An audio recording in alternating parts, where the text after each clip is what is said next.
Season 2, Inject Podcast, the Hustlers Podcast. Today we have a special guest for our introduction to our Season 2. We got Daniel Camberos. What's up, Daniel? What's up? What's up? What's up, man? I've known you for how long now? Oh, damn, since elementary? Man, we go way back. And ever since I've known you, the only thing I know you doing is working on cars. Let the people know what you do as your hustle. Yeah, I've been working on cars since I was about 15 years old. I started doing it more and more and then got better at it. But I've always been into cars since I was a kid. What do you work on cars? Like do you work on the motor? Do you work on the interior? What is it exactly you do? I mostly customize, and I guess I would say auto styling is what I usually do most of it. But I mean, I've done classic cars to high-end cars to anything. It could be an old school Ford Mustang 65, 67, Impalas. It could be a Lamborghini, McLarens, Ferraris. I've done everything, but I specialize in wiring. But I've done I've done some upholstery. I've done mostly a lot of electrical, audio, alarms, stuff like that. But yeah, I've done quite a bit of cars. How long did it take you to learn all that? You still learn each and every day because every car is different, literally. And every year it comes out, there's a new car, new way of learning how to do it. But yeah, so every day actually I keep learning. There's not like an end of it. Is it a big thing to like where cars change? Like since cars usually don't change yearly, right? I mean, obviously they have a new model, but when they do change, it's like every 4 or 5 years, right? Yeah, exactly. It depends on the vehicles and the brands, but is there a drastic change? Yes, most of the time it is. Sometimes it isn't. It depends on the vehicle, but you can kind of tell, like if it's Toyota, if it's Beamer, if it's Benz, like they kind of keep the same, I guess, thought process they've been doing for the past 20 years. So you kind of understand like dashboards and speakers and radios and wiring. Technology wise, it does get harder each and every year. But so far so good. I mean, the good thing about that is I'm good at it. So the wiring issues and the technology, people can't keep up. It makes me more money, I guess. Developing the skill, because you developed it throughout the years. You were doing this since you were 15, you said. Did you ever how is it that you learned all that? Did you ever have like a mentor, somebody that you looked up to? Somebody taught you, or you were just self-taught? Well, you learn. I mean, I've learned throughout the years. I've had a buddy of mine that kind of got me into the mix when I was like about 13. But then professionally wise, I got into it at 15. And I've been into it since then. As for people teaching me or mentor wise, there's not really a mentor. I've always watched like car shows when I was a kid and like those people like Chip Foose and Stacy David and all those guys that build cars, and they still do to this day. I used to watch those shows when I was a kid and started learning off TV and started saying, oh, I like this, I like this, I like this. But then when you start getting into the actual industry, that you start to learn, who's good, who's not, and who you can learn from and who will actually teach you. Because a lot of these older cats, they see these little green pea, little young kids, and they're all like, oh, this dude ain't nobody. And they won't teach you. But some of them actually will actually sit down with you and teach you some stuff. And so those are the guys I found out that would do that, and I kind of ran with them. Yeah, it's sometimes it's like that with everything, really. Whatever you get into, like some people that have been doing it for years don't want to mess with you. Yeah, exactly. And it sucks. It's unfortunate, but when you do find the people that are actually trying to help you out, it's always pretty dope. How'd you figure out? When did you figure out that okay, this could become a career? I could do this as a full-time job. I would say about 5 years after, because I got into it because I've always liked cars.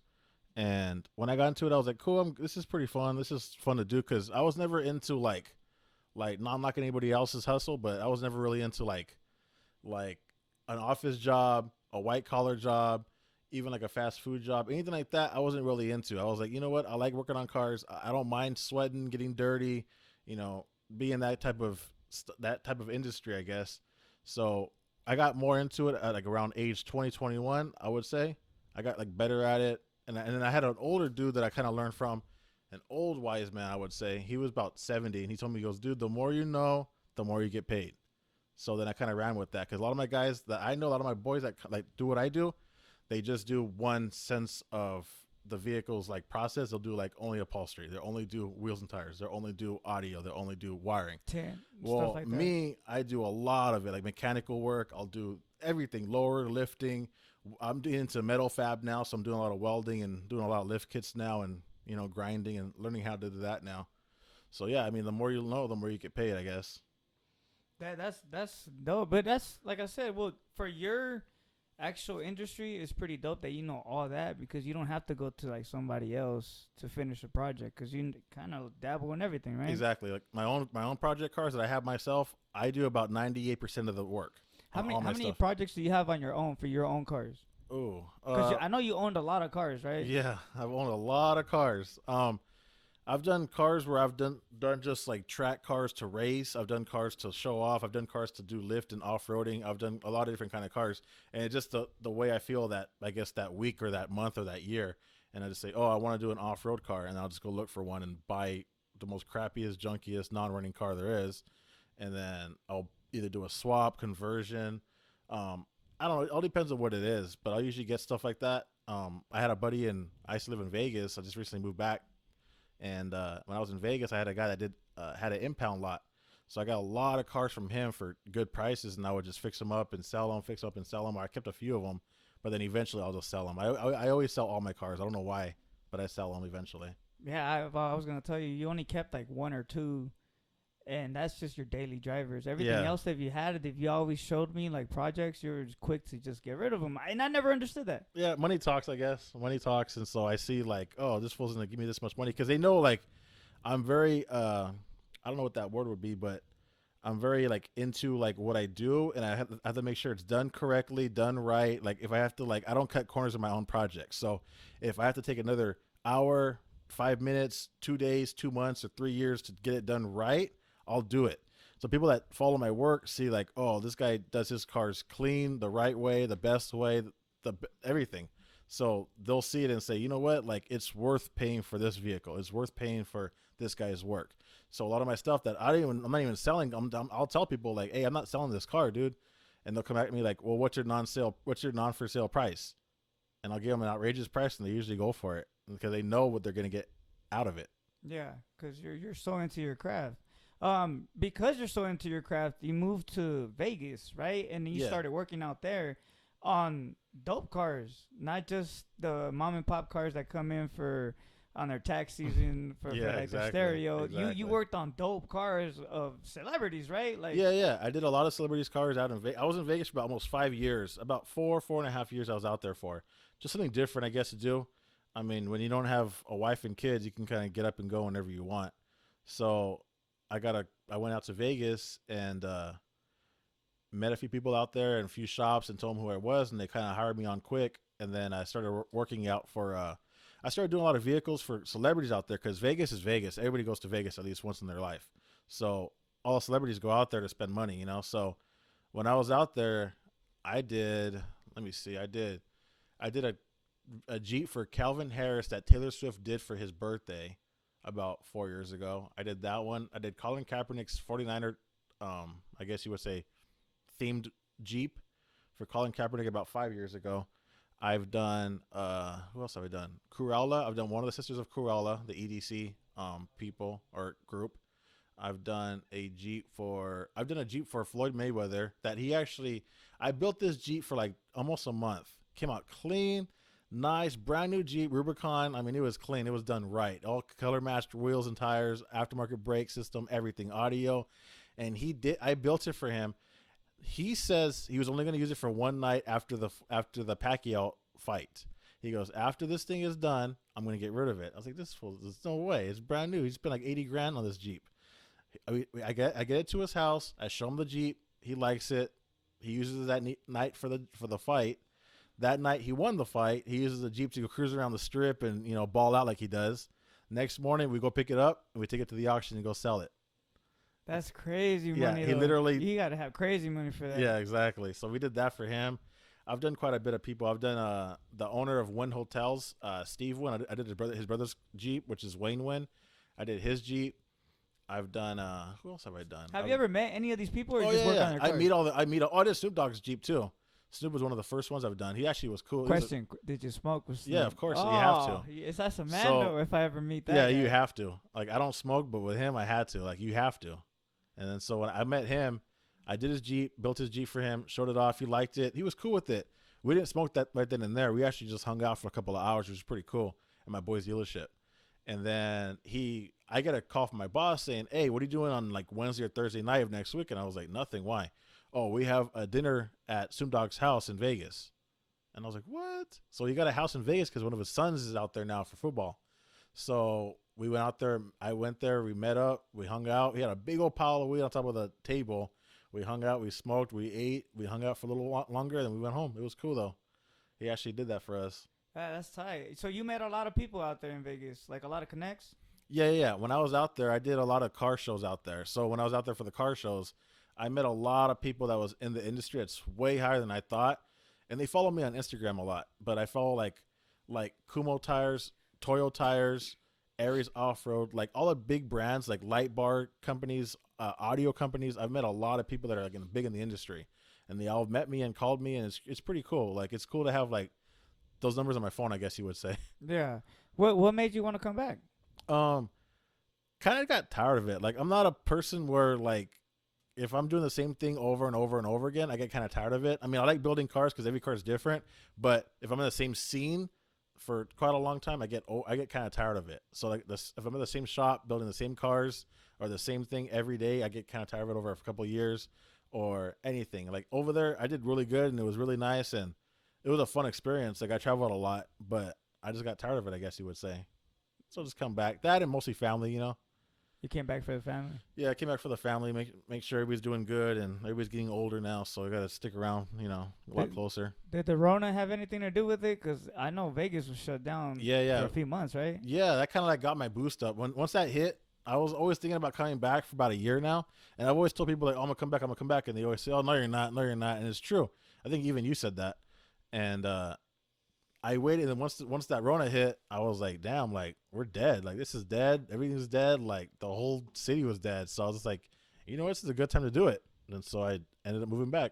Did you suffer through that? Like, there was no work? Or did you stop working on cars because of the whole Rona thing? My business that I worked at, yes, they kind of suffered quite a bit. I wasn't getting paid like I was supposed to get paid and everything. So that kind of like also, you know, gave me that push to like get out of there. As for personal projects that I have, like for my own personal clients and people that have been with me for a while, personally, I have those all day. Those are no big deal. So that kind of helped me out income wise. Was that? How do you that leads up to this question? How do you get those jobs? Do you promote yourself? Or is it just fully word of mouth? Because I know you get a lot of them word to mouth, right? Yeah, like most of I would say 80-90% of it is all word to mouth. People just say, hey, my boy can do it, my boy can do it, my boy can do it. And I mean, everybody says that. Everybody has somebody that can do something like that I can do. But when you find that person that can do what they're offering and they can do it right, then they see your work and they say, you know what, this guy's the guy I'm going to go to from now on. So I have clients from, you know, 10 years now, 15 years now that still come to me. And so, yeah, I mean, I kind of promote a little bit on Instagram and kind of show off what I have done on cars. But, yeah, mostly it's just word of mouth. Yeah, that's dope, though, that it actually word of mouth. People actually recommend you to other people. I know you've been working on my parents' cars forever. Any stereo system that I need to put on, it's always on me. And yeah, ever since high school with your stuff. Yeah, and it's crazy how ever since then, man, I used to have a raggedy ass Cavalier back in the day. And my first stereo system, he had sold it to me, put it in and everything. And man, my parents were heated only because every time I would come down the street, my little ass car would rattle all the time, bro. That shit was about to just break down. I remember that car you had. It was crazy, but I always appreciated you because you always kept in touch.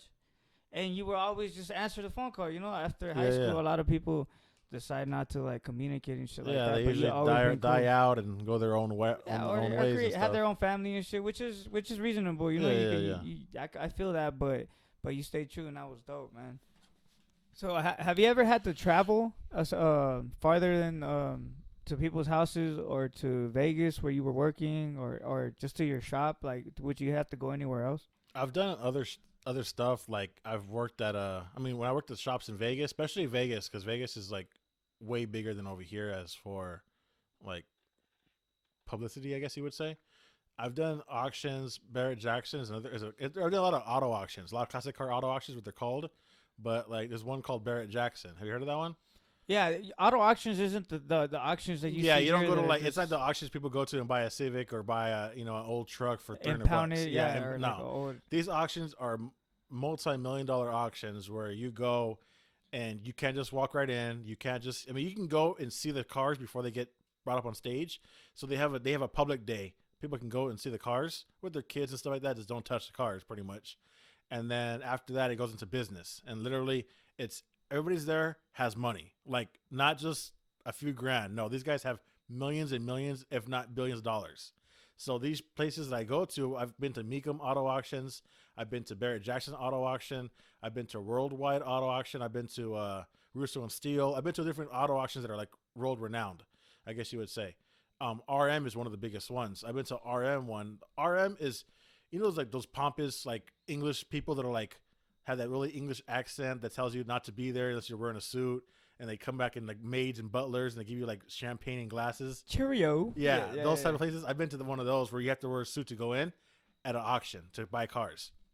Well, when I was there, they sold a one of one 19, I think it was 57, I believe. I might be wrong though. One of one concept Aston Martin that was supposed to be crushed. That was not crushed. It was actually still around. It went for over $48 million. Wow. One car. It sold, I think it hammered down like at $52 million. $52 million. Like you could. Wow. Yeah. So, that's crazy money. Yeah. So I've been to that auction. It's cool and everything, but I'm not really a champagne drinker, and I don't really wear suits. So I wanted to go for the experience one time, and it was cool to go there, you know, and I got to see a lot of different celebrities there. So did you go just to go, or were you working that? No, that one I went just to go. The only ones I ever worked for and actually worked for, like to be there and work and bring cars there, was Barrett-Jackson and Mecum. Mecum Auto Auctions, I don't really go to those because they have so many of them. They're literally in a different state every what month. States? What states would that be? They go everywhere. They literally go everywhere. What I've been to for auto auctions is I've been to Palm Beach, Florida. I've been to New York. I've been to Connecticut. I've been to a lot of places in California. I've been to Arizona, Scottsdale, Arizona. I've been to different spots. And my favorite one, I would say, is Monterey, California. Monterey, California is a really nice area. It's up north. It's almost close to San Francisco, Bay Area, about an hour and a half away.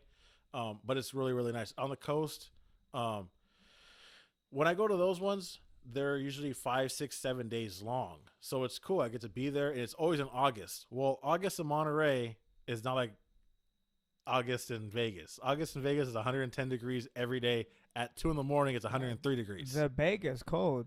Yeah, the Bay gets cold. So when I'm out there in August, mid of August, I'm out there, and during the day, I'm wearing a sweater. Like, I love that weather.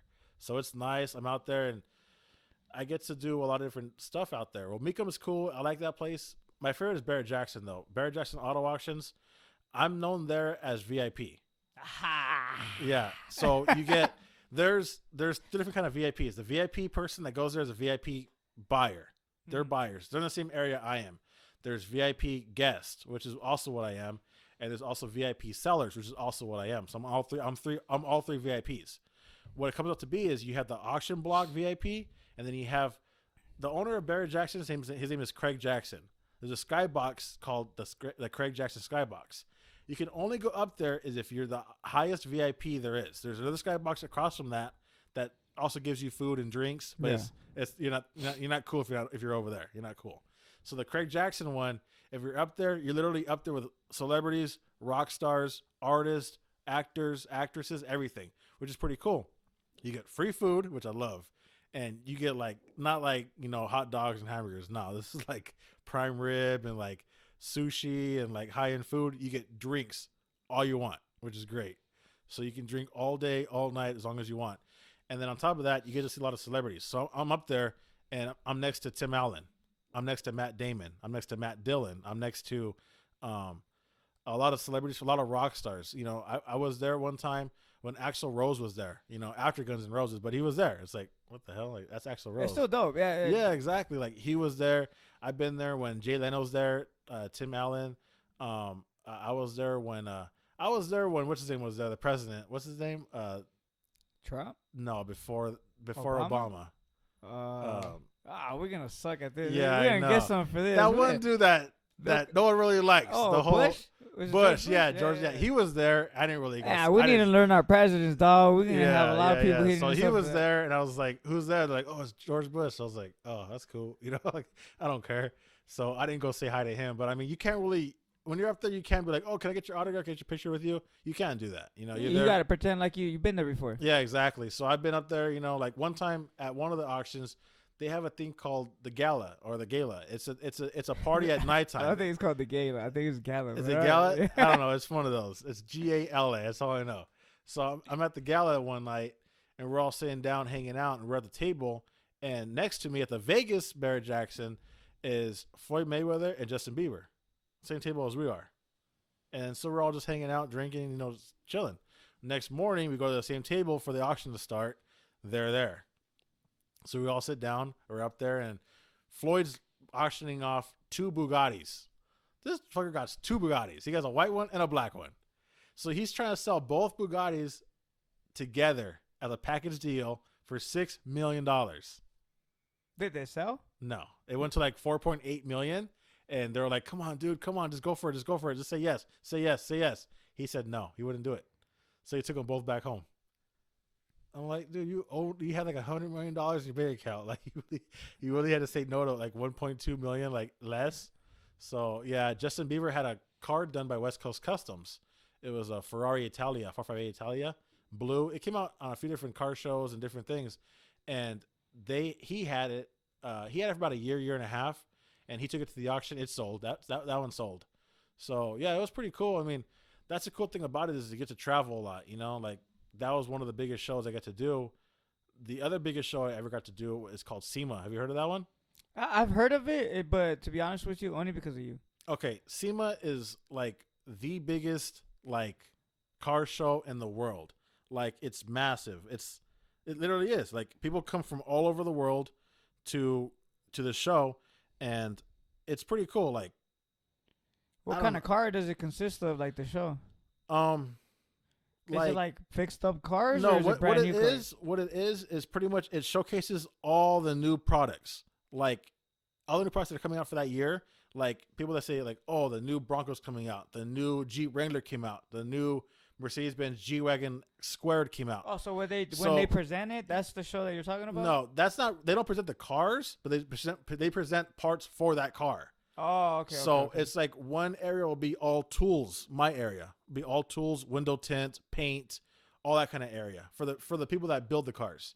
Next one will be all performance, engine performance. So you'll see Holley, Edelbrock, AEM, all those different brands, Turbo XS, Greddy. They'll all be there at that one. And then you have the other side, South Hall, because it's held in the Las Vegas Convention Center every year. It's in Vegas, so it's 4 days long. And to walk the entire show, it's 16 miles long of walking. So 16 miles? 16 miles of walking. So that's how many cars there is? Like, is there like big spots where people just hold it down? Or yeah, you'll see like different shops out there. Like West Coast Customs go out there and they have a huge booth, and they have like 10 cars there. You'll see Galpin Autosports called Gas out of Van Nuys. They have a huge spot there as well. Chip Foose is there. All the car people, our car people are going to be there. Like they are there. So when I go there, I've built in the last 5 years, I've probably built about 200 cars for that show. And then so every year I build about 30 to 40 cars per year for that show. And I'm literally working 18-hour, 20-hour days. Like I literally sleep like 4 hours a night. Like I'm dead. But it's fun. Like it's cool to do. It lasts the whole weekend? It's Tuesday through Friday. Oh, so it's a whole week. Yeah, and people like you can't go. Like it's not public. Thanks. Yeah, it's not public. The outside's public. You can go outside and walk around and see the little booths and little cars, show cars. You can go out there and see those cars. But anybody that's in the industry that's inside is like known. You have to be known to go inside. You can't just say, "Hey, I like cars." They'll say, "Oh, that's good for you." Yeah. They'll hang up on you. Yeah, I think the DJ, well, not the DJ community per se, but there's a thing called NAMM, NAMM, and they have like a show like that too. And really? They get like every like new controls or like new mixers and new new turntables, stuff that you might have, but not just necessarily for DJing. There's other stuff too, you know, like lighting and whatever it may be. Like entertainment wise. Yeah, that's what they have. But you have to actually be like invited in, or you have to know somebody that owns a store or some shit like that. Yeah, a lot of shows are like that. Like a lot of big shows are like that. So that's just being one of them. You know, I mean, you can go, but you gotta pay like mad. Oh, money. yeah. I think it was I expensive. bet you and I probably was can like, too fuck at our that. shop. At our show, you probably can too. But yeah, you got to pay a lot of money. Like, Yeah. over $1,000. But other for a than that, ticket. if you get like invited, I think it's free. You know, Oh, if yeah? you work for like a Guitar Center or some shit. I don't know. Oh, okay, I see what you mean. Yeah, like they get certain amount of people Yeah, that can radio give it, DJs yeah. probably get in for free. Shit like that. stuff Yeah, that, I you got know? a few radio homies that go. You know. Yeah, I bet Big Boy gets in for free. Yeah. But yeah, I mean, I've done SEMA for 5 years, or actually 6 years. I did SEMA for 6 years. I'm kind of over that now, but I mean, it's cool. You know, it's something that I get to do that's different, and not every day I'm in the shop, you know, doing the same thing every day. I get to travel and have fun and do other stuff, you know. And so, yeah, it's cool doing that. So, would you ever want to open your own shop up? I've been told that so many times throughout the years, and I mean, thing about me and saving money is hard. Like, I'm single. I don't got a wife to tell me no. Like, if I had a wife that says no, don't buy this, no, don't buy that, then maybe I could save some money up. But since I don't have that, I buy cars, I buy crap that I don't need, I buy tools, everything. So, like, I look into it, and people always say, like, open your own shop, open your own shop, open your own shop. And I mean, I work out of my house most of the time, just because, like, there's no overhead, you know, like I can do most of my work there. So I've been doing that for quite a long time, and it's doing good so far. But to open my own shop, like, I know it'll probably do good, and it'll probably be better, and, you know, be good at the long run and everything. But it just scares me, dude. Like, that's an investment. Like, what if it fails? What if it does good? I don't know, dude. Like, I've been thinking about that for so long now, but like, I mean, you got the clientele. Yeah, I do. I'm pretty sure you got the people that will go and spend money on it. You know what I mean? That's true. That's true. I do have that. I just need to save some money up and get into it. Either that, you know, I just gotta say, you know, fuck it and get into it. Because I know when I'm 80 years old, I'm gonna be like, damn, I should have did that. You know? Should have had your own shop instead of working at Yeah, somebody especially else. now that I don't really have a family to think about. You know, like, I don't have wife and kids, so like, I don't have that above my head saying like, damn, I gotta pay for me and them. You know, it's just me. So if I even have to, I can live in my van like I have. I could live in the shop if I have to, you know. But like, now that I'm back over here in San Bernardino area, I could think about it more, because I'm gonna stay here pretty much. Like, I got offers to go to like different shops and different states. Someone told me to go to Buffalo, New York. I was like, no, it's too cold. I got one that said go to Puerto Rico. I was like, I don't want to be called Poppy every day. You know, I don't want to be. It just depends where I'm at. Like, it's weird. Oh yeah, Poppy. Yeah, you're Poppy. You know, I don't want to. Oh yes, I don't want to hear that every day. And like, I got somebody wants me to go work for them in Colorado. I got another shop that wants me to go work for them in Arizona. You know, or in Vegas. I can go back to Vegas tomorrow morning if I wanted to. But like, I like it here. You know, California, you got the beach, you got the mountains, you got everything. So if I had to open a shop, I would say it would be here. I mean, I know taxes suck out here. The laws suck out here. Everything's harder out here. They say Nevada, homie. I know, but I mean, like, even the gun laws. You know, I got all those guns that I can't even use no more over here. Hell Sucks. nah. But I go back to Vegas and go shooting out there when I can. How much do you think you would you can say that you spent on tools Oh, tool wise, wow. to everything that you do in your career? But when it comes, you say you dabble in everything, right? Well, like, I even do carpentry work too. Like, I'll build. there you go. I do woodworking because I did woodworking. Count everything, bro. Yeah, I did All wood those shop. tools. I did wood shop in high school all the years I was in high school. So I got into that in high school, and one of my ex-girlfriends, her dad ran a shop. So like, I worked there after work. I did that too for like a year, but I was just like a little kid, you know, just doing something to make some money. But I mean, like, dang, and all my tools, I have metal fab tools, I have wood shop tools, I have mechanic tools, and I have everything. So I would say even my toolbox alone is $15,000. Just a toolbox, empty. It's 15. Crazy. I got it on sale though. I got it on sale for $12,000. What? Yeah, it weighs two. Wait, you said 12,000? You said 1,500? It's $15,000 toolbox. I got it on sale. Wait, with 3 O's, right? Yeah, That okay. Damn. I got it on sale for $12,000. And this is just a box. That's just a box. No tools Nothing. included. That's just saying, here's your box. It's empty. Have fun. So I had the box. My box is about 8 feet wide and 6 feet tall, and it's pretty big. It's just weighs as much as a car would weigh. You know, empty. So I have that, and I would say in just tools, I would say I'm around 40 grand, 50 grand. I would say I'm in tools. Damn. Yeah, it's my hobby, you know. It's just, but if you think about it, girls that I meet that say like, "Oh, you have too many tools. You have too many tools." I hear that a lot. That's what I always hear a lot. Well, they make me money, you know. It's a like, moneymaker. Yeah, It's an you investment. see like girls out here buying like the new cell phone, a new iPhone, or the new Louis Vuitton bag. Yeah, it's cool. You can resell it. Yeah, of course, but not for what you got it for. You know, it has to be like a rare piece, or I know about that kind of stuff. So like Jordans, like you could sell them, you know, and make money off of them, but I can make way more money up with my tools in a week, you know? Yeah. So it all depends on what I have. Like I have my tools and I have all my stuff. And like when I'm struggling in that job, like, damn, I need this tool to get this job done. I have that tool, you know? So it helps me out in the long run. Like it pays for itself. You accumulated a lot of tools throughout the years, man. You've done it for quite a long time. Yeah. Actually, my first distributor of tools I met when I was 15 years old. I first bought my pair of, they're called crimpers. And they're used to crimp wires together when I do wiring on audio. And that same distributor that I used to buy tools off of, I still buy tools to this day. I actually go to his house and buy tools from him still.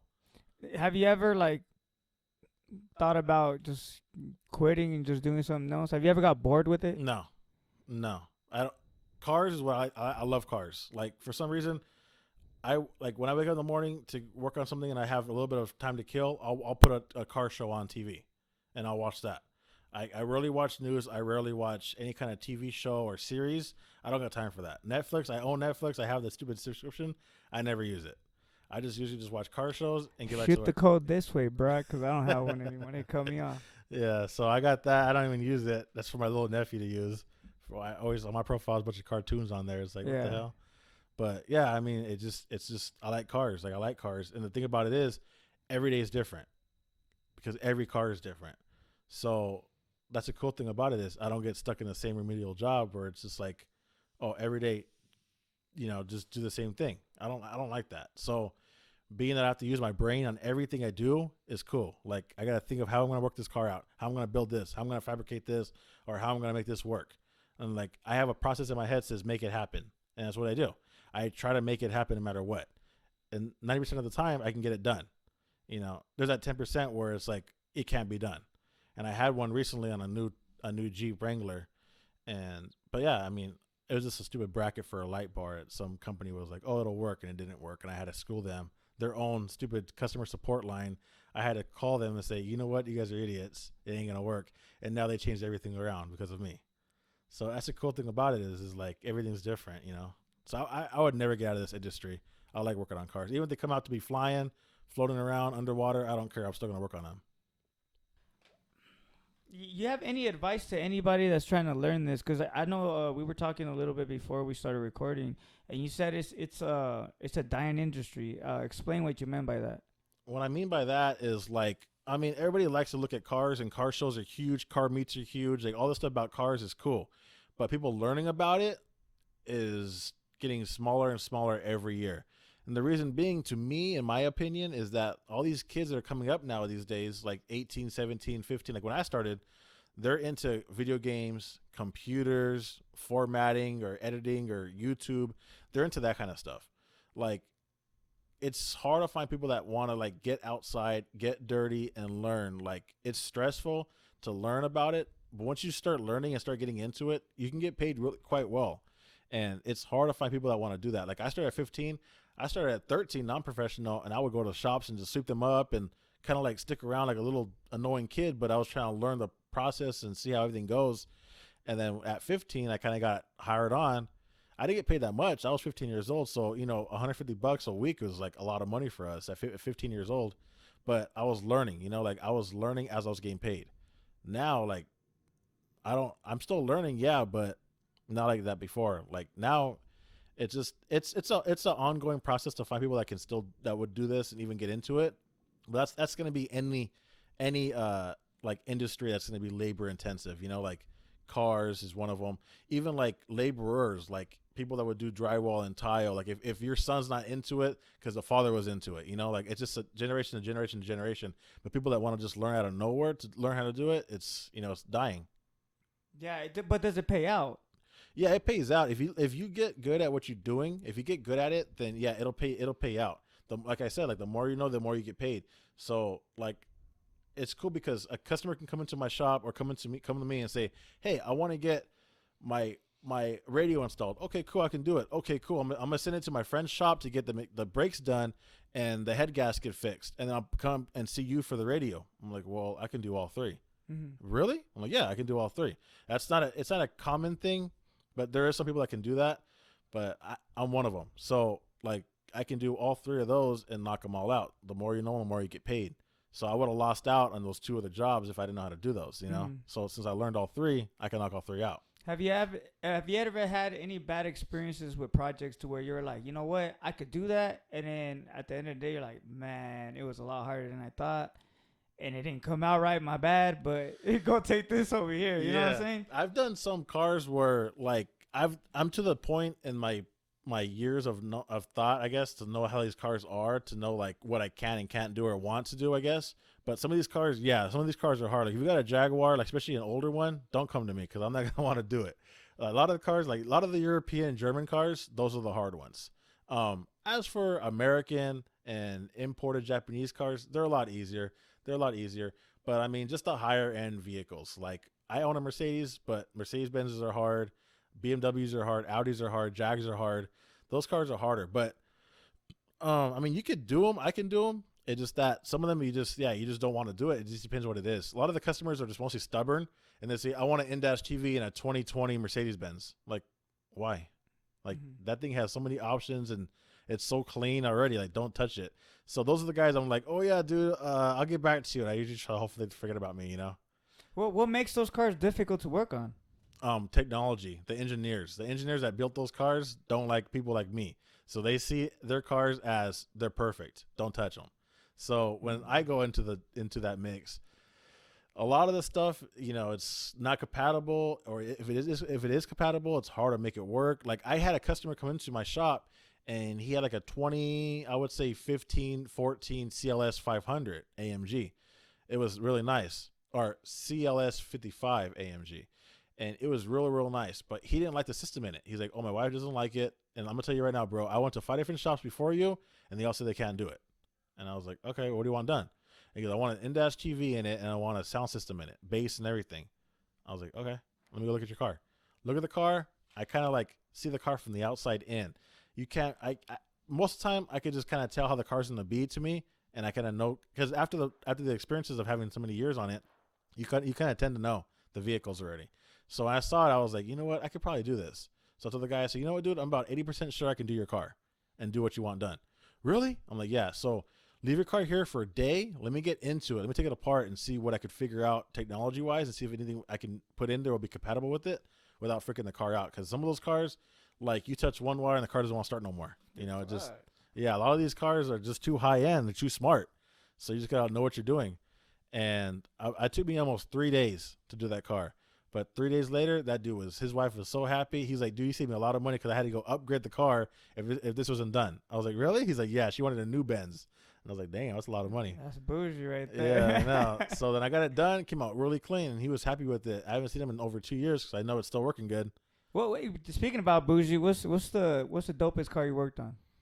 Dopest car I ever worked on. That you were like starstruck, like, oh, that's starstruck. I don't really get starstruck on cars, but I have done a lot of cars where, I mean, when you're around so many cars like I am, you kind of like tend to just be like, that's cool. Like, I don't know, not to sound like, I guess, cocky about it, but like I've been to a lot of different car shows and car auctions and huge different car shows, I guess. Yeah.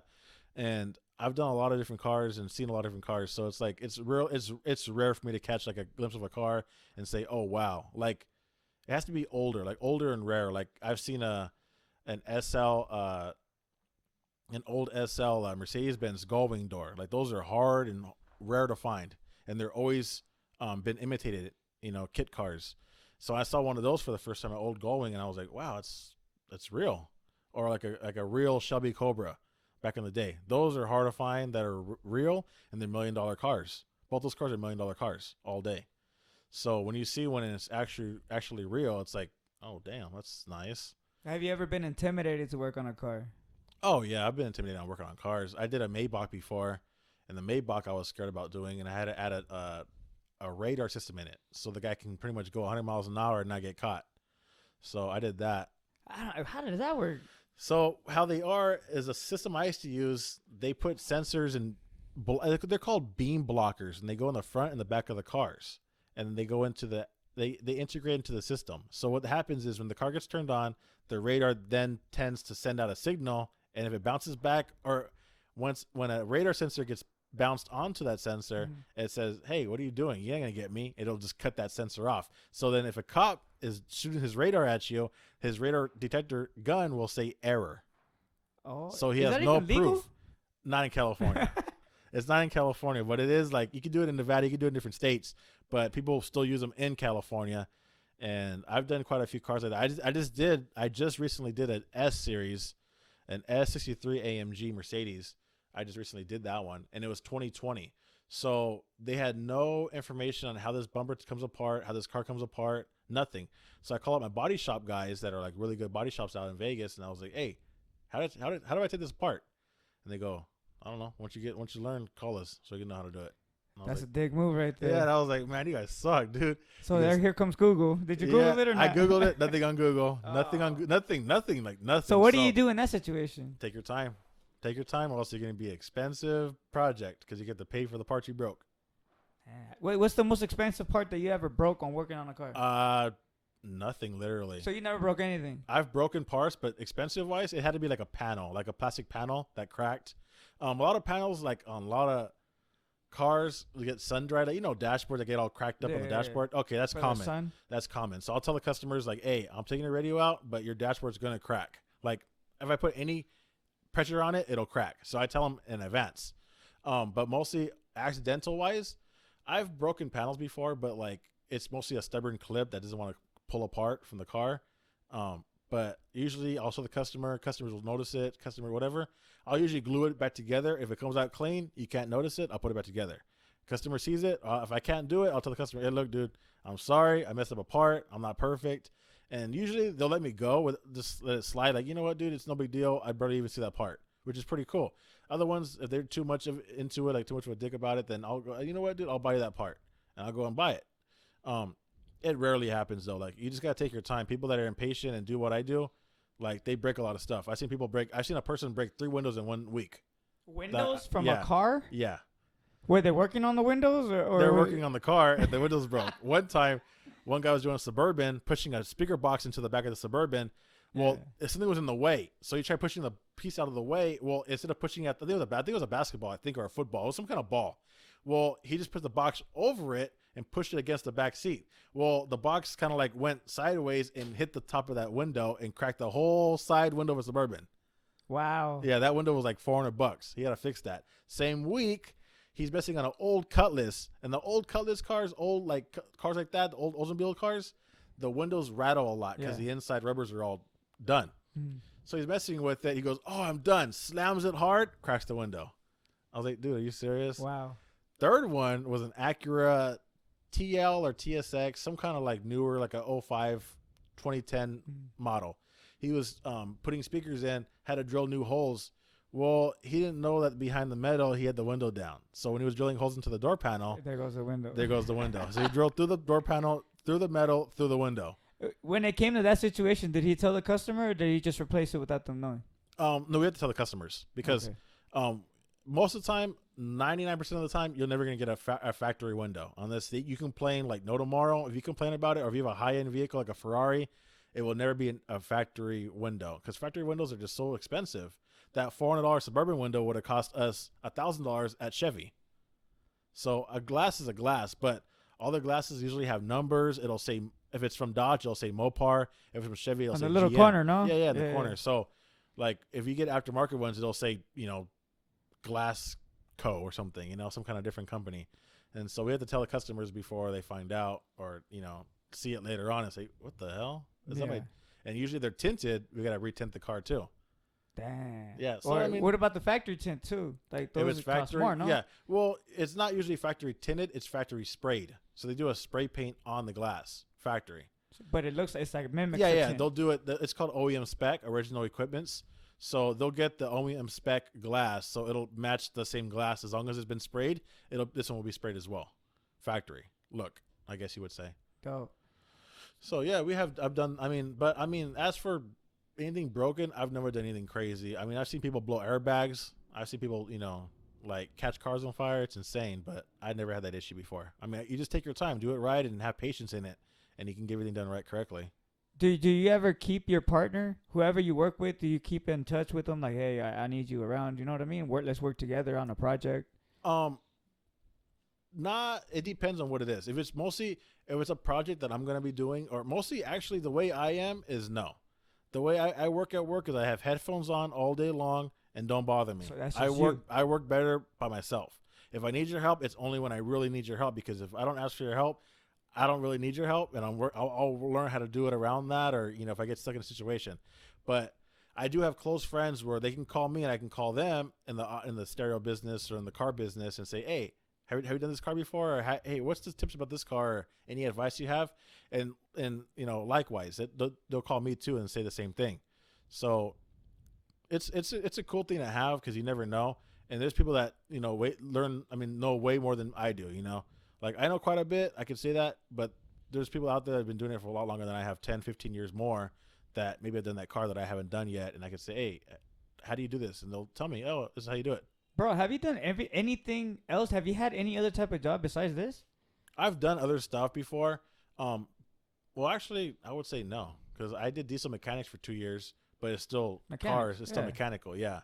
Other than that, not really. I've put my hand in different jars of, like, businesses that people would tell me, oh, try this or try that. I even tried working for Verizon before as a lineman, and linemen get paid really good, except that they're an ass to you. The supervisors and the engineers of Verizon will literally like yell at you at 3 a.m. to get up and go fix this thing at an hour drive from linemen there. are the people that go outside and fix the lines, right? Yeah, like on the phone lines. Okay. Yeah, on the telephone lines. Okay. Yeah, on the poles. I did that for about almost 2 years.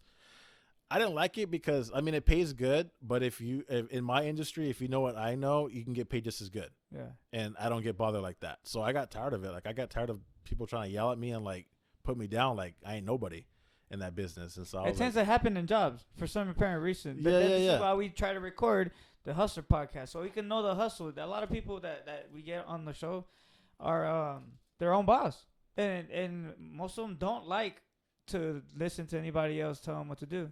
And it's tedious, and that just sucks. And that's dope that you continue to do that, and by yourself too. I've never really seen you with a team like that. And you always done everything like on your own, which is dope as fuck. You work. You don't just work on like dope cars though, right? You work on like regular cars too, right? Yeah. I'll do any car if I have to. I've had people come to my shop, or I usually have like a buddy of mine, like maybe like their son. Now that we're older, now their sons are getting cars now, and a 16-year-old kid's not going to have the most nicest car in the world. So they'll come in. Oh, actually, I have a customer just came in yesterday, a buddy of mine. His daughter just got a car. She just turned 16, and she wanted a 1988 3 Series BMW. Wow, those are she nice. She wanted though. that. Those Yeah, it's nice. cool. Yeah, it's cool. But like for a young high school girl, like they want a new Mercedes-Benz, a new BMW. They don't want that. So it was just weird to see that. It was pretty cool. But he brought it to me, and it had no speakers, no alarm, no radio, no this, no that. It has a leaking radiator. I found a few things wrong with it. I told him, I said, oh, you should get this fixed, you get that fixed. So he goes, well, what are you doing? What day are you off? So he's going to send it to me. And then like that. Like I can do a high-end car one day, a Bentley, a McLaren, or something like that. Or I can do a 1988 BMW 3 Series that doesn't run that good. Yeah, so it all depends. To me, a car's a car, Yeah. You're done for your love for cars is there, so you're interested in it. Plus, I feel like you like projects. You like to have something. Like you were working on a van, right? Yeah, that pimp mobile. What happened to that? I got into overlanding, which is pretty much camping outside in a car. It's a huge thing nowadays. A lot of hipsters are doing it. But so you're a hipster. I'm not a hipster. I don't like coffee. Oh, okay. But I don't have a pair of boots. But no, it's something cool because I've always camped when I was a kid. My uncle was a big time camper. He used to always go camping all the time. So when I was a kid, I used to go with him all the time. We used to go to Yosemite, Joshua Tree, Big Bear, Angeles Forest, Sequoia. I've been to all those different places. I was a kid, and I kind of got out of it because you just grow up and get into like partying and whatever else, girls and whatever. Well, now that I'm older, it's like I kind of like doing that. I kind of miss it. So I bought an old Sears van, literally an old Sears van that they used to use to go to your house to fix your fridge. Oh, it's not like the AC people that came. Yeah, it literally says Sears like Home and Solutions on it when I bought it. So I bought this van for cheap. It kind of ran okay. I made it run way better than it does now, than it did then. It runs way better now. I actually drove it from Vegas. I drove it 3.5 hours and drove all the way over here like nothing. But it has a lift kit. off of a F-350 diesel truck because there's no lift kit made for a van like that. Oh, there's people that make them now, but they're $6,000 lift kits. I'm not paying $6,000 for a lift kit. Well, I'm pretty sure you can Mickey Mouse it with any other parts. You know enough. That's what I did. Yeah. So I made that work. And then so I kind of did like a Rhino-Line kit on the spray. So it's like a big old rough paint job now. It's like pretty cool because if I get it scratched in the wilderness, I don't care. It won't scratch literally. So it's lifted. It has a bunch of lights all over it, awnings, tent, gas tank. Like it's pretty cool for a van. I tell girls too, like I got a van. They're like, what the hell is wrong with you? Like, are you gonna go to a school zone? It's just funny. Soccer mom? Yeah, soccer mom van. So I just show them like, now this is how it looks. And they're like, oh wow, it's pretty cool. So that kind of like, it's pretty cool, I guess. So inside, it's a van. You have a lot of space to work with, right? Like, what did you put it? What did you have in it? So far, nothing. I did the outside first. I did the outside, the mechanical work first. I did all the coolant. I did all the brake system, everything so that it's reliable. Because people that just go inside out always goes inside and puts a couch in there or, you know, some kind of bed thing to sleep on or whatever, cabinets, a sink, a stove. But then it overheats. And then you're broke in the middle of wilderness. You know, you can't go to AutoZone on the street. But you got a bed to sleep in, though, you know? Yeah, like, for how long? You got to keep fixing it every day till it finally you can get a tree branch and make it work. Break down, take a nap. No, I'm good. So I'm more the other way around. So like I said, have patience, you know, do your stuff the right way. So what I did was I went motor first and rebuilt the transmission. I did the whole engine. I did the coolant system, new radiator. I did new water pump, thermostat. Everything's all new on the whole engine. So like driving it from Vegas to here, that was my first time ever driving it that far, and it drove perfect. Like nothing was wrong with it, no problems. So I like that. But the inside's it's all bare right now. It has 2 front seats that actually I did interior on. I did flannel interior, like plaid. I don't know. I want to do something weird and goofy and weird, I guess, because it's a van, you know. Mm-hmm. So that's some kind of show car. I did that on it, and I'm gonna build, you know, cabinets and a bed in it eventually. Just I haven't done it yet. I'm too busy doing other people's cars before I even do mine. Yeah, you mentioned all that. You're painting a picture in my head of what you do, right? And I'm over here thinking, pimp my ride. No. How did you even like that show? Did that show even represent what you actually do? No, that's more of an I guess you would say that's just overkill on cars. Like they would put cotton candy machines in cars and the massive whatever they had, a big giant subwoofer and the back seat was gone. Yeah. Like it's not practical. Those cars were not practical at all. And a lot of those guys that got those cars done, they didn't like those cars after the show was done. They didn't like it. It was just something to show off on TV, you know, in that time period, I guess you would say. But like I don't know, I like practical, like I like to have practical vehicles, you know, like people that want to do something crazy, something stupid, or some kind of like weird conversion or something weird. People come and do that kind of. I had a guy come in one time and he says, "Can you put sliding steel blinds on my Mercedes-Benz?" I was like, "What?" So on some like Maybach thing, like kind of. He had a Mercedes-Benz S-Class, which is a really nice car. Yeah. Big body. He brings it in, and I'm like, "What do you want done?" I didn't understand what he meant, so I said, "Let's go outside and show me what you want." So he wanted to put slidable, I guess you would say, window visors that would slide over the whole windshields and all over the car, and it was steel plating. So like you can literally get shot. This thing can get shot and nothing can go through. Some like 007 shit. 007 zombie apocalypse type of thing. And I'm like, what? So stuff like that to me, like first of all, it's not practical. Second of all, it's a lot of weight on your vehicle. Third, I'm not gonna do it.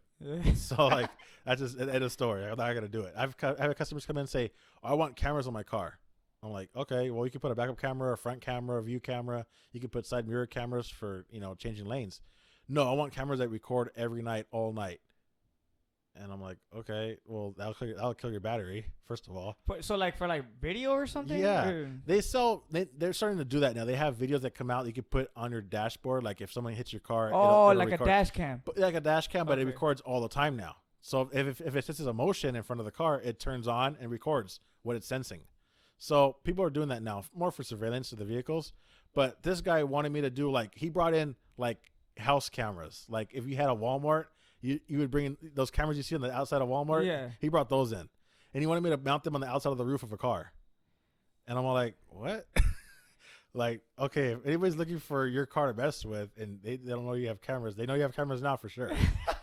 So he wanted to jack your camera. Yeah, he's like, hey, goes, I have a crazy ex-wife. I said, I don't think the wife was crazy. I think it was you, bro. Because like, you want to add that to it. I was like, I don't know about that, dude. I said, let you know I'm kind of busy for like the next 2 or 3 months in. Come back in like January. He's like, okay, bro. Okay. He never came back, which is a good thing, you know? Yeah, no, I'm sure he knew that was just, it was all talk, you know, just trying to like. Yeah, I've had some weird people that come in with their cars that just aren't practical or aren't like, just don't know what they're talking about, and you can't fix what they want. Like, that's what they want. And it's just like, only thing you could do is make an excuse and make them go on their way, you know? Hopefully they go to a different shop. I think the weirdest trend that happened with the cars is the whole Lamborghini doors on like beat up ass cars. Oh, dude, I did so many of those back in those days. I did those from, I would say, 05 to about 2008, 2009. Yeah. I did a lot of those. I did mostly Magnums and 300s. I did them all day long. They didn't look that bad on the Magnums and 300s. No, I'll get those in there. Cool. They were cool. They were easy for me because I did a lot of them. They were easy for me. I knock them out like in 3 hours, done deal. But then I'll get those customers that had like a 1998 Malibu and like it's overheating. Stunning. It's leaking. Yeah. Like the rims are spinning, but they're just hubcaps from Walmart. There we go. And so they want, remember those? Yeah. So I get those in there and I'm like, I'll tell them like, okay, your system, the door is looking at $2,000 installed. And they'll pretty much say like, okay, like, damn, someone got income tax in. Well, yeah, and the car's like worth $2,000. Yeah, so, exactly. I mean, not even that. So I'll get those in there. I heard those break down a lot too. The actual doors, the hinges. Yeah. The hinges don't really break down. The hinges are made out of like really thick, like 1/2-inch steel. The hinges do good. If you get a cheap brand, there is cheap brands out there that they have that are way cheaper, and those will break and crack in half. The thing that goes out is the shocks, the air shocks, because you're thinking about holding all that weight of a heavy door on a little bit of a pivot. You know, like you don't have that much of a pivot to hold that much weight up. Like a regular door, especially a power window door, weighs about 80 to 120 pounds. And some cars, like an Escalade, a Hummer, those doors weigh 200, 300 pounds. So think about those little shocks that are opening up and down every day, especially a driver's door. So eventually they'll go out.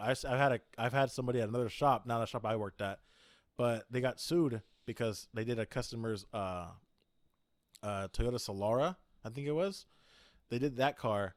Well, the wife gets out of the car, and that car, she had to duck under the car to get out. She ducks under the door to get out of it. Well, the door's shock explodes as she's getting out, and the door falls on her. And she goes to the hospital for like 2 weeks. Yeah, so that customer sued that shop, but they were using cheap made in China parts. Yeah. So that's kind of why we didn't go that route, because you kind of learn, you learn what people are doing. It's like, oh, that learn from other people's mistakes. Yeah, exactly. Yeah. So yeah, we did a higher end made in USA brand, and they did quite well, but the shocks would go out eventually. They don't ever just drop, but they'll go out slowly or more slowly to the point where it's like, you know what, this is not even lifting anymore. I have to get new ones. Yeah. And then go back to the original way. A lot of them want to go back to the original. Like they got tired of it. Like people got tired of opening the doors like that. And it was cool and to stunt, for that 6 months to a year for to the 2 summer. Yeah, for that summer, and people went back to stocks, But yeah, I did that quite a bit. So you moved back to San Bernardino, right? You're originally from San Bernardino. Yeah, I was born and raised San Bernardino. I was here all my life, and then I kind of moved out. I moved to Redlands. Redlands was cool. I was out there for about 2 years, and then I went out to Vegas. Been there for about 5 years, and now I'm back to San Bernardino. It's kind of a different change, I guess you would say, but it's not cool. Too different, right? I mean, San Bernardino has changed in these. Well, how long were you in Vegas? About 5 years now. You were in Vegas for 5 years? Yeah, about 4.5 years. About. Really? Yeah. It's changed. I don't know if you've been through a Waterman. If you go up Waterman, yeah. Bro. I went up Waterman, went up East Street. I went up like everything, and just like it's crazy. Like, oh crap, what the hell's that? What the hell's that? And I'd look gang around. of warehouses, bro. Yeah, warehouses for days, new restaurants. I saw that Golden Corral get put up, and I'm like, what the hell was that pulled up? I didn't know to that. Yeah, we had a lot of stuff. Yeah, a lot of stuff gets pulled up. It's kind of still like still ghetto, of course, but once you live in it, like you just know it. I guess I don't know. It's just home, I guess. So here in San Bernardino, where are you working at now? I work for a shop out in Ontario. I do a lot of what I do now, but I do a lot of stereos there, which is kind of what I miss because where I was at in Vegas, I built cars, but I rarely ever touched their stereo systems because they were so high end. They wanted wheels and tires. They wanted mostly lights. So I did a lot of lighting, and a lot of wiring on Jeeps, a lot of JK Jeeps, JL Jeeps, all the Wranglers. Like, what do you mean lighting? Like, what kind of lights? Off roads. I did a lot of light bars, underglows. They're called rock lights. They don't have the old school neon Fast and Furious lighting no more. Oh, okay. They don't do that no more. It's called rock lights. So they last longer. They're waterproof. They're better and they're brighter. And so I do a lot of those in the Jeeps. I did a lot of lift kits, lowering kits. So I would rarely ever touch audio. So when I got back here, I kind of want to get back into audio because that's where I kind of was started out as. And when that shop was around, or when I got back, pretty much what I did was I called a bunch of shops up and I said, "Hey, I'm back. Hey, I'm back. Hey, I'm back. Hey, I'm back." And I said, "Okay, what are you gonna offer me?" So you were a free agent. Huh? I was a free agent, yeah. So I just waited to see who would offer me the most, and I started getting all these calls back, like, "Oh, how much for this? Oh, how much you want? How much do you want? How much do you want?" Each week, and then so I kind of went with them. It's cool. I like where it's at. It's Ontario. It's a good little area, and yeah, I get to work on a lot of cars every day. Today I did a BMW, and I did another car today. I forgot what it was, and I did a Can-Am, those little side-by-side off-road cars. I did one of those too today. How did you like the experience that you're not an athlete, but your ability, your knowledge of cars gives you the upper hand to be like, look, this is what I bring to your spot. What's up? Who wants me? You know what I'm saying? Yeah, because it's like I'm part of the table. I guess you would say part of the round table. You know, like there's people that can say, oh yeah, I can do a radio install, but then take 2 hours, 3 hours to do it on a Civic. You know, like on a basic car where it's not that hard to do. Well, today I did a BMW X5 brand new. I did a system in it, and no one's gonna touch that car. Well, I did it. Yesterday I did a 2019 Dodge Ram diesel remote start alarm on it. Like those cars are hard to do, and I did it. You know, like it's cool to be there. It's kind of cool, but I mean the years of experience. Like this was 10 years ago. Some shops wouldn't have called me back. They would have said, "Oh, cool, Daniel's back, no big deal." But you know, like after you learn so much and get good at what you do, and another thing about shops is called comebacks. Like when you have a comeback, we also call them boomerangs. So a car leaves that you just finished, and it comes back a minute later, an hour later, a day later, because you messed something up. Those are called boomerangs. And when you have those in the shop, everybody makes fun of you. Well, I don't get those. I literally do not get those. Like out of maybe when I was here last time, I was here for those, I don't know what, 10 years. Maybe I had 2 or 3. And out of the 2 or 3, half of those, or even like 1 or 2 of those, was just like a blown fuse. You know, something the car did wrong, not me. Mm-hmm. So, like, I like my work. I take pride in my work. And so they know that. They know, like, oh, Daniel's back. Like, I want to hire him because I can trust him. He's reliable. So that's kind of the good thing about it is, and that's kind of like what got me to where I'm at. For those who want to get work done from you or just want to hit you up, reach you out, ask questions, maybe they're interested in it, where can they find you at? You can catch me on my Instagram mostly. My Instagram I usually check my Instagram like once every hour or once every 2 hours. I'll check it. If you DM me on Instagram, I'll hit you back up, or you know, we'll talk about it. My Instagram name is Live Life and Enjoy. So it's just how it sounds: Live Life and AND Enjoy, and at the end of it, I have an underscore. There so it is. Just what it is: Live Life and Enjoy _. Live Life and Enjoy at Instagram.